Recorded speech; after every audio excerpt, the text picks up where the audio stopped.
Spacing is the main difference between intermediate players and top players. It is the difference between people who always drown in their pools and the pool sharks. Since you're in this course, Pokkén Basics Plus, I assume you want to be one of the sharks in the pool. Excellent. In this guide, I will show you how to further utilize spacing to avoid or create volatile situations and deal with opposing burst modes. This video will be about avoiding volatility in general, and the second will be about specifically dealing with burst.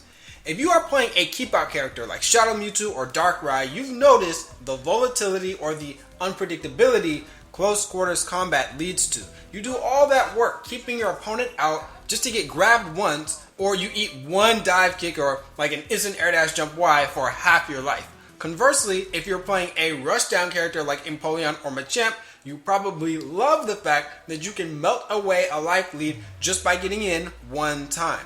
So, what determines who succeeds in this spacing battle? Well, in general, there are three ways a character gets in: walking and blocking, jumping, and lunging.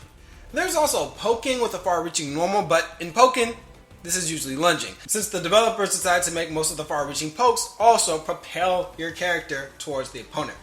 Now, if you want to get in, let's start with getting in first. You always want to start with walking and blocking. If you're in field phase, substitute this for sidestepping. It's the players that try to Tatsu, Cross Chop, Dragon Claw, Metal Claw, all that crap when it is not going to make contact that tastes like the sweetest of candy in tournament. When your attack misses its mark, you'll be left completely open to your opponent. So make sure to try to only use attacks at a distance you know will hit your opponent. This also goes for supports. Unless you know your Emolga is going to hit because you are reacting to a whiff or a counterattack, keep it in your pocket.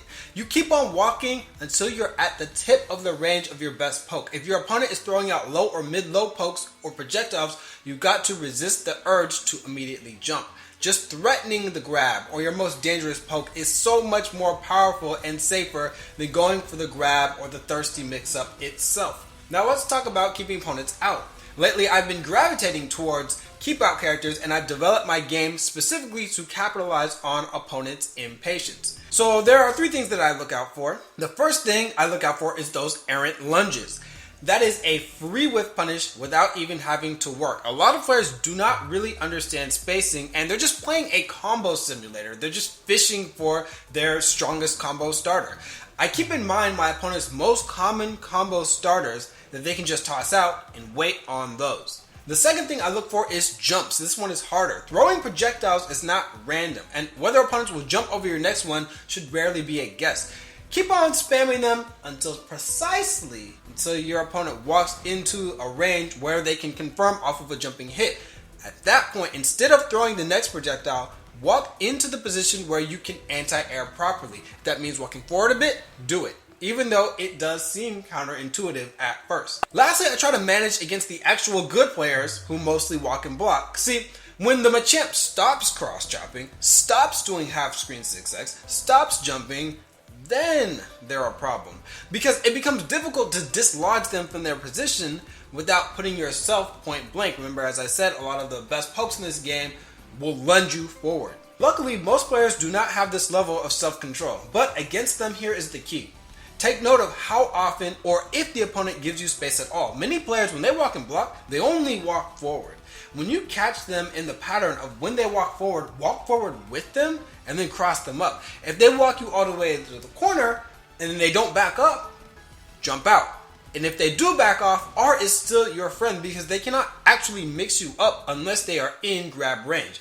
And unless you're fighting Sceptile or Chandelure, them being close enough to grab you necessarily means they are too close to properly anti-air your corner escape. One other technique I highly suggest for maintaining good spacing and limiting volatile situations is to backdash after ending combos that leave you at minor frame advantage or after air resets. If you have a speed up, back walk. Now this is for situations like phase shifting off of forward Ys, landing blaze kicks, Zen Headbutt, Fury Attack, Flare Blitzes with Charizard. There are a ton of attacks that they leave you at like +8 on block or around there, but they don't give you true Oki setups. So chill out and do not force the unsafe mix-up. Of course, if you love these high-risk situations, that's where you can get thirsty and go for the heart reads anyway, but even if you like those reads, back up first, maybe the first 2 times that you're able to get opponents into the situation and see what the opponent likes to do by default.